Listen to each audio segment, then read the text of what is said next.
Hi, it's Lauren. Welcome back to my craft room. I'm happy to have you here today. I am going to be making a sympathy card today. Obviously, these are not my favorite cards to make, and I actually do kind of struggle with making a sympathy card. So I grabbed some floral products from my stash. These are all scrapbook.com exclusives. And I also used the Card Maker Essentials Clear stamp set. I'm going to use that Thinking of You sentiment. So I'm going to start with my background as that's going to need the most time to dry for this card. And I'm going to be doing a little ink blending as well as some very tiny bit of mixed media using the Cloud Whip mixed media stencil paste. Or I guess it's not really just stencil paste, it's a mixed media modeling paste, I guess I should say. And I am going to go through my collection of distress oxides and kind of just pick some colors that I think, I end up picking two, that I think match really well with that roses smooth cardstock paper pack. And I only want to distress and add ink and Cloud Whip to half the card. So I have my stencil in place and I'm using my mint tape to kind of make sure I don't go past my stencil while I'm ink blending. And the two colors that I chose for my background are Aged Mahogany and Abandoned Coral. And these are two colors that I don't use a whole lot, and actually I don't know if I've ever even used them together, but I thought they matched the paper pack really well and they actually blended together quite nicely. I was very happy with this color combo and I definitely will be doing it again for future floral cards. So now that the ink blending is done, I'm going to add a little bit of this Aged Mahogany Distress Oxide ink to my Cloud Whip modeling paste. It will obviously lighten the ink color quite a bit as the Cloud Whip is white. And because I'm using ink and I didn't use like a terrible amount, it's not going to make my Cloud Whip too loose when I add in things like pops of color or ink from like an ink refill container, so it's like liquid ink. It does make the Cloud Whip really kind of runny, but with just the little bit of ink that I added, it still stayed really nice and thick. So I am putting it through the stencil. And this is when I'm looking at it and wondering, should I add more? And I kind of wish that I didn't, but it's okay. I think of a way to bring back in more of that aged mahogany color, because when I do my stencil reveal here, you'll see that a lot of that dark color is now gone because I covered it with the stencil paste. And I really like the stencil paste. I think it looks really nice. I just was kind of bummed that I lost so much of that darker color. So I cleaned up my workstation, put my stencil in some soapy water, and I'm going to set that background aside to dry while I work on my die cutting. So I'm picking out some different colors from the Roses paper pack. I decided to go with kind of that deeper pink color and then the medium pink color. I wish I had actual names for these. And then I took more of the peachy tone colors from the Roses as well. I really liked this red brown color and I wanted to incorporate it in some way, so I'm going to die cut some of the leaves out. I originally was going to do only the leaves in this color, but I have that extra green leaf from another project and I was like looking at it while I was pulling all my dies out and I was like, you know what, I do need that green. So I am figuring out that I'm going to just do that middle leaf there with kind of the rounded leaves in that brown color, and then I'm going to grab a green cardstock for the more kind of whiter rose leaves. I grabbed my floral paper pack and I couldn't find the exact same green, which is no big deal, but I'm going to cut out leaves out of this darker green color and I'll just throw that leaf back in the packaging for hopefully another card. I did all of my die cutting off camera, but let me zoom in here so you can see how I'm going to add some color to these die cut pieces. I'm using Abandoned Coral to kind of orangey up that peach color a little bit. I tapped off a lot of the ink on my glass mat first because I didn't want it to be that bright coral red color. I just wanted it to look, you know, like an essence of that abandoned coral red on that peach color. And then I used Aged Mahogany on my pink rose. And I think it turned out really nice, especially when I layer on these daintier rose, like the detailed dies on top. And of course, I remembered after I die cut that I should have put some double-sided adhesive sheets behind before I die cut it out, but it is what it is. So I used my glue with a fine point tip to add in glue all along the detail on the back of my flower and then layered it onto the solid piece. And I think it just looks so pretty. Adding that ink just really just kind of steps up the rose quite a bit. And I'm going to do the same thing for these two peach colored roses, and I think they look so pretty. I want to just do a bunch of roses now after putting those together. Once my background was dry, I'm bringing back in my stencil, and of course it takes me like 5 minutes to figure out which way my stencil was before I cleaned it off. And I'm lining it right back up, which is actually pretty easy thanks to the dimension from the Cloud Whip.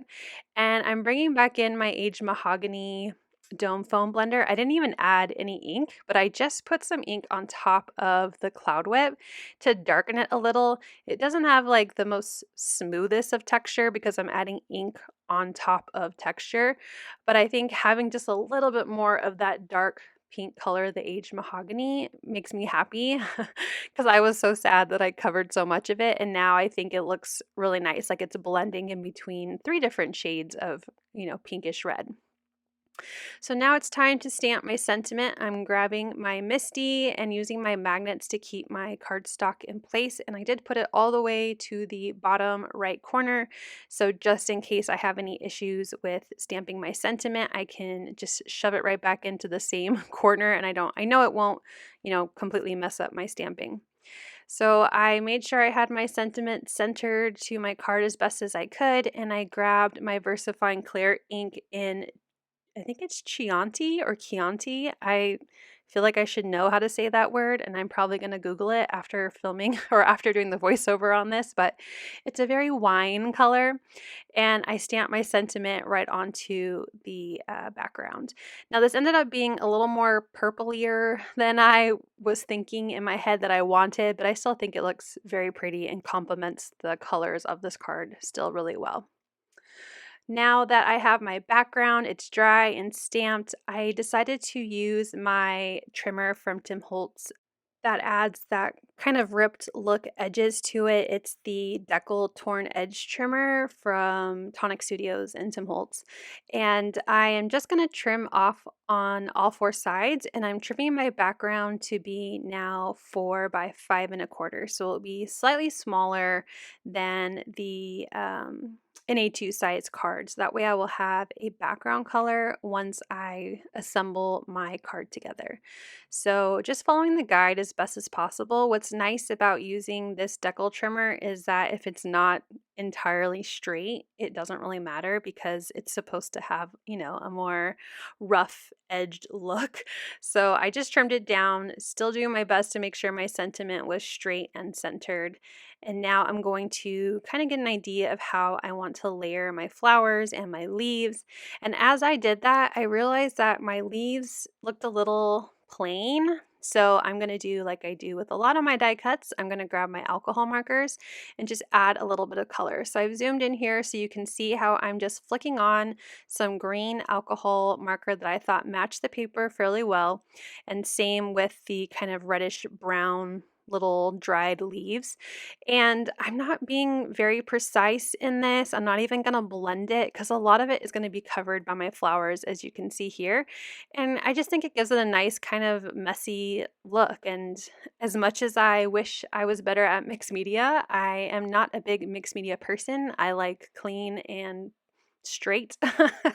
As much as I admire the wonderful crafters in our community who do it, and I wish that I was more confident in it, I'm going to start small. So my mixed media is just adding a little bit of Cloud Whip and creating, some inkiness on my die cut. So I am going to actually show my whole process of how I added all of these die cut pieces. It does take a little time, but I thought it would give you, maybe some insight on how I kind of come up with my layouts. I ended up trimming all of my leaf pieces to kind of double up the amount of leaves since so much of it was going to get covered by the roses.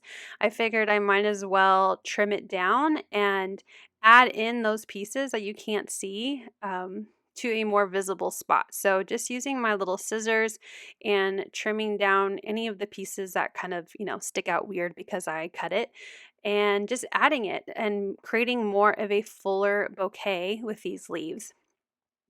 And I go back and forth. I bring my roses in. I see where I want to place the leaves because all of my leaves will be glued down with my wet glue. And 2 of my roses will end up being popped up with foam adhesive. And I only did half the rose right now because I wasn't sure if I was going to pop up the rose that I was going to layer underneath the pink one. So I didn't want to put adhesive there yet until I had a better idea of how my card was going to turn out. So I have the green leaves layered on the back on the left side and the brown kind of more dried out looking leaves on top of them. So on the other side, I'm going to flip that around. I want my brown leaves to be more in the background and the green leaves to be more in the foreground. So again, just trimming leaves off that won't be visible so that way I can have more leaves and create that fuller bouquet look. I think these die cuts are so pretty and so dainty for the leaves, but I really wanted a full bouquet. And I know I've said that like 12 times now. So I'm getting a better idea of how it's all going to lay out. I actually wanted some of my leaves to kind of overlap with that back rose. So I'm going to glue it down just using some wet glue. And then I will cover a little bit of the rose with the leaf just so it looks like it's further back in the bouquet of flowers here. And I just keep maneuvering it around until I like how it looks, and then I'll add my glue and glue it down. I'm going to add in my roses now. This is when I'm like, okay, I can add more foam adhesive to my pink rose, and I'll peel off all of the release paper and I'll attach that towards the center. I am also trying to kind of, adjust my roses so they're not all like facing the same way. So I did put down the pink rose, but before I like really secured it to the card base, I made sure I was happy with the direction that it was facing before I secured it to the card. And then that final peach rose will have foam adhesive just where it overlaps on the background. And then I added some wet glue where it overlapped with the pink rose. And then I had one more leaf, so I just glued it into that little open spot that I had on the right.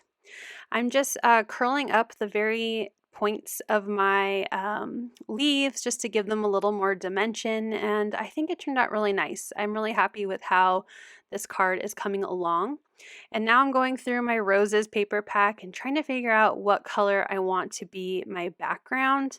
I was going to go with a pink, but I really liked that brown red color for some reason when I was making this card. And I was going to use my scrap here that I die cut my leaves out of, since it would be completely covered by my flower and stenciled background. The way I die cut, I will luckily not be able to see any of those holes when I attach my decorated piece here. Now, I didn't do a great job at getting my brown paper on straight, and I actually created a little tiny kind of ripple on the edge of my brown paper, and I'm going to use my really large scissors. I'm sorry that I did this so poorly on camera, to trim off the excess white cardstock because I didn't get that brown paper on straight. And it's okay. I don't think it's very noticeable that there's this weird little kind of ripple in the paper on the edge. You'll probably see it now that I told you about it, but I don't think it stands out enough for me to be, sad about it. I added in some Dusty Rose pops of color. It's one of my favorite pinks that scrapbook.com has for their pops of color line. And here is a final look at my floral sympathy card. I hope that this card inspires you. I think that this can be easily translated into a Mother's Day card or a birthday card, but I just think beautiful florals on a sympathy card just is a really nice way to tell someone that you're thinking of them during a difficult time. Thank you so much for watching. I hope you'll click like, and if you're new here, I hope you'll subscribe and come back. As always, you can find everything I use down below in the description box. Thank you and have a wonderful day. Bye!